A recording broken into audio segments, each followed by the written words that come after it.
নমস্কার বন্ধুরা, আমি সঞ্জয় রয়। আমি আমার চ্যানেল রয়্স পেজেন আপনাদের সবাইকে ওয়েলকাম। আমি বান্টুদার বাড়িতে এসেছি, বান্টুদার থেকে কিছু ট্রিটমেন্ট রিলেটেড ভিডিও নেব। তো আজকে আমি যে বিষয়টা নিয়ে আলোচনা করব সেটা হচ্ছে, আমার অনেক সাবস্ক্রাইবার বন্ধুরা অনেক কমেন্ট করেছেন যে পায়রা খুব ঠান্ডা লেগে যাচ্ছে। সো ঠান্ডা লাগার বিষয়ে, এটা একটা ওয়েদার চেঞ্জের বিষয়, গরম থেকে বর্ষাতে ঢুকছে, এই টাইমটা অনেকের পায়রাই ঠান্ডা লেগে যাচ্ছে। তো এই সম্পর্কে যদি বান্টুদা কিছু টিপস আমাদের সাবস্ক্রাইবার বন্ধুদেরকে দিতে পারেন। বান্টুদা, প্রথম কথা হচ্ছে যে এতটা বেশি টেম্পারেচার আছে, তো যার কারণের জন্য পায়রাতে ঠান্ডা গরমটা লাগছে। এবারে এই ওয়েদারে পায়রাকে যত বেশি স্নান দিয়ে পরিষ্কার পরিচ্ছন্ন করে রাখা যাবে, পায়রা তত ভালো থাকবে। আর পায়রাকে ঠান্ডা করার জন্য যেন সেইভাবে গ্লুকোজ বা ওআরএস এগুলো খুব বেশি পরিমাণে না চালানো হয়, যাতে ভেতরের পরিস্থিতিটা ঠান্ডা হয়ে যাচ্ছে, বাইরের টেম্পারেচার গরম আছে, এরকম কোনো পরিস্থিতি না তৈরি হয়। আর পায়রাকে খুলে যদি সপ্তাহে 2-3 দিন স্নানের জলটা দেয়, পায়রা পরিষ্কার থাকবে, পায়রা বডি টেম্পারেচারটা মেনটেন করে রাখতে পারবে, ঠান্ডা গরমটা লাগবে না। আর যাদের ধরো ঠান্ডা লেগে গেছে, ঠান্ডা লেগে যাওয়ার ক্ষেত্রে প্রথমত হচ্ছে এমন কোনো দানা খাবে না যে দানাটা হজম করতে পায়রার খুব বেশি সময় লাগে।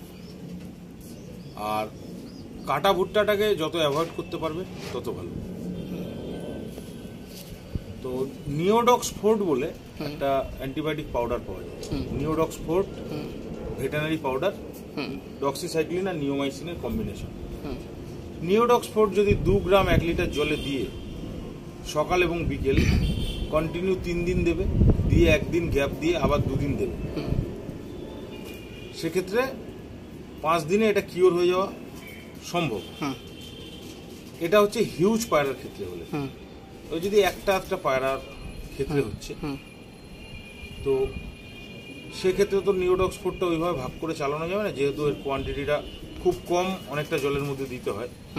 তো সেক্ষেত্রে আমাদের যে হিউম্যান ডক্সিসাইক্লিন আছে, ডক্স 100 ট্যাবলেট পাওয়া যায়, বা ডক্সিসাইক্লিন কম্বিনেশনের যে কোনো ট্যাবলেট, যেটা 500 পাওয়ারের হলে 8 ভাগ, 250 পাওয়ারের হলে 4 ভাগ সকাল বিকেল দিলে, এবং যদি তার সাথে হাঁপানি থাকে, তাহলে হাঁপানি থাকলে কিন্তু বেটনাসল যে ওরাল ড্রপ আছে, ওটা 2 ফোঁটা 3 ফোঁটা করে অল্প একটু জলের সাথে দিতে হবে।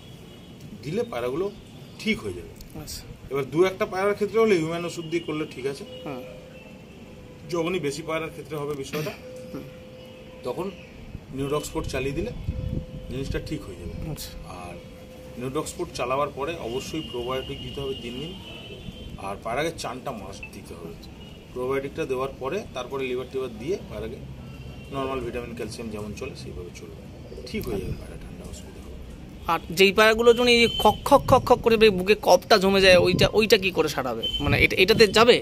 এই আপনি যেটা বললেন যে নিওডক্স ফোর্টে চলে যাওয়ার কথা। আচ্ছা, যদি নিওডক্স ফোর্ট চালাবার পরেও দেখছে যে না খকানিটা যাচ্ছে না, সেক্ষেত্রে সলভেন্টাস বা হানিটাস যে কফ সিরাপ আছে, আচ্ছা, পায়রাকে সমস্ত কিছু খাওয়ানো দাওয়ানো কমপ্লিট হয়ে গেল, অ্যান্টিবায়োটিকের কোর্স হয়ে গেল, হয়ে যাওয়ার পরে রাতে যখন বন্ধ করবে, সলভেন্টাস যে কফ সিরাপটা আছে ওটা অল্প একটু গরম জলের মধ্যে 1-1টা পায়রা 3 ফোঁটা 4 ফোঁটা হিসেবে গুলবে, গুলে 2 ml করে সিরিঞ্জে টেনে ওটা দিয়ে দেবে রাতে। পায়রা কফটা পায়খানার সাথে বেরিয়ে যাবে। তো মোটামুটি এই প্রসেসটা মানলেই ঠান্ডাটা ঠিক হয়ে যাবে, অসুবিধা হবে। আচ্ছা। তো সবাইকে, বান্টুদাকে ধন্যবাদ, একটা ভালো একটা ইম্পর্টেন্ট একটা মেডিসিন শেয়ার করলেন আপনাদের সাথে। তো আমি পরবর্তীকালে একটা ভিডিও নিয়ে আপনাদের সাথে আসছি। ততক্ষণের জন্য নমস্কার।